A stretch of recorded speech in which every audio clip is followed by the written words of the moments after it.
क्या आप मानते हैं कि हैमलेट दुनिया का सबसे महान ड्रामा है? क्या आपने कभी सोचा है कि एक एक ग्रेट क्रिटिक ने इसे फेलियर क्यों कहा? आज हम बात करेंगे उस ऐसे की जिसने लिटरेचर की दुनिया को हिला दिया। Hamlet and his problems bye T S Eliot. यकीन मानिए, ये लेक्चर आपकी पूरी अंडरस्टैंडिंग बदल देगा। ये इसे 1919 में लिखा गया और बाद में एलियट की famous book the sacred would में शामिल हुआ। ये इसे इतना कंट्रोवर्शियल था कि इसने शेक्सपियर के सामने महान माने सबसे शेक्सपियर की सबसे महान माने जाने वाली प्ले को ही चैलेंज कर दिया। एलियट ने साफ कहा कि Hamlet is an artistic failure. सोचिए, शेक्सपियर का मास्टरपीस और फेलियर। एलियट कहते हैं कि प्रॉब्लम कहानी में नहीं है, प्रॉब्लम है इमोशन की एक्सप्रेशन में। हैमलेट का कैरेक्टर बहुत कम्प्लेक्स है, लेकिन उसकी इमोशंस प्रॉपरली एक्सप्रेस नहीं होती। एलियट के अनुसार हैमलेट के अंदर जितनी इमोशन है वो प्ले के इवेंट से मैच नहीं करती, है ना। जो प्ले के इवेंट्स हैं उससे हैमलेट की इमोशन मैच नहीं करती। अब आता है एलियट का सबसे पावरफुल कंसेप्ट, ऑब्जेक्टिव कोरिलेटिव। इसका क्या मतलब है? इसका मतलब है किसी इमोशन को एक्सप्रेस करने के लिए एक्सटर्नल ऑब्जेक्ट्स, सिचुएशन या इवेंट का ऐसा सेट होना चाहिए जो नेचुरली उस इमोशन को पैदा करे, है ना। जैसे कि आपने फिल्मों में देखा होगा कि बहुत ही ट्रेजिक कंडीशन में हवाएं चलने लगती है, बिजली गरजने लगता है ना।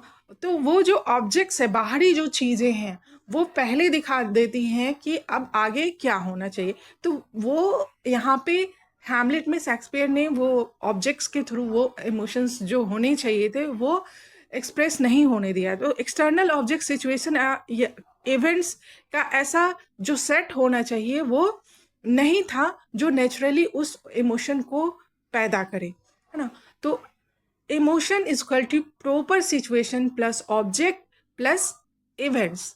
अगर यह बैलेंस नहीं होगा तो इमोशन लगेगा कि कंफ्यूजिंग या आर्टिफिशियल है। तो एलियट कहते हैं कि हैमलेट में ये ऑब्जेक्टिव कोरिलेटिव मिसिंग है, इसलिए हैमलेट की इमोशन अनक्लियर है, ऑडियंस कनेक्ट नहीं कर पाती और उसकी फीलिंग्स ओवरलोडेड लगती है। हैमलेट का सबसे बड़ा इश्यू क्या है? उसकी मदर के प्रति उसका हैट्रेड। लेकिन प्रॉब्लम ये है कि गर्ट्यूड, उसकी माँ के एक्शन इतने स्ट्रॉन्ग नहीं है कि हैमलेट का इतना एक्सट्रीम रिएक्शन जस्टिफाई हो सके, और यही इम्बैलेंस ट्रेजेडी को वीक बनाता है। एलियट का मानना है कि गर्ट्यूड का कैरेक्टर प्रॉपरली डेवलप नहीं हुआ।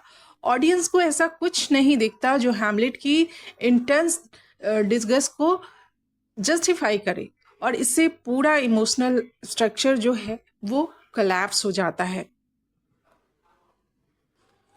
एलियट कहते हैं कि शेक्सपियर ने एक पुरानी प्ले और हैमलेट से ये कहानी ली थी, लेकिन वह इस मटेरियल को प्रॉपरली हैंडल नहीं कर पाए।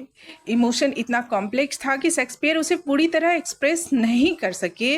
एलियट कंपेयर करते हैं हैमलेट को शेक्सपियर के दूसरे प्ले मैकबेथ से। मैकबेथ में इमोशन क्लियर है, सिचुएशन स्ट्रांग है, ऑब्जेक्टिव कोरिलेटिव परफेक्ट है, इसलिए मैकबेथ एक सक्सेसफुल ट्रेजेडी है, हैमलेट नहीं। एलियट का फाइनल वर्डिक्ट है कि हैमलेट की इमोशंस इतनी कॉम्प्लेक्स है कि वो ड्रामेटिक फॉर्म में प्रॉपरली एक्सप्रेस नहीं हो पाती। शेक्सपियर खुद इस इमोशन को हैंडल नहीं कर पाए और रिजल्ट क्या हुआ कि प्ले जो है वो कंफ्यूजिंग हो गया, कैरेक्टर्स इनकंसिस्टेंट दिखते हैं और ट्रेजेडी वीक दिखता है। इसलिए एलियट कहते हैं कि Hamlet is an artistic failure. तो हमने आज देखा, एलियट ने हमें सिखाया कि लिटरेचर में इमोशन तभी पावरफुल होता है जब वह सही तरीके से एक्सप्रेस किया जाए। बिना ऑब्जेक्टिव कोरिलेटिव के इमोशन सिर्फ कन्फ्यूजन बन जाता है, और यही कारण है कि दुनिया का सबसे फेमस प्ले भी एक क्रिटिक की नज़र में फेलियर बन गया। आपको ये लेक्चर कैसा लगा?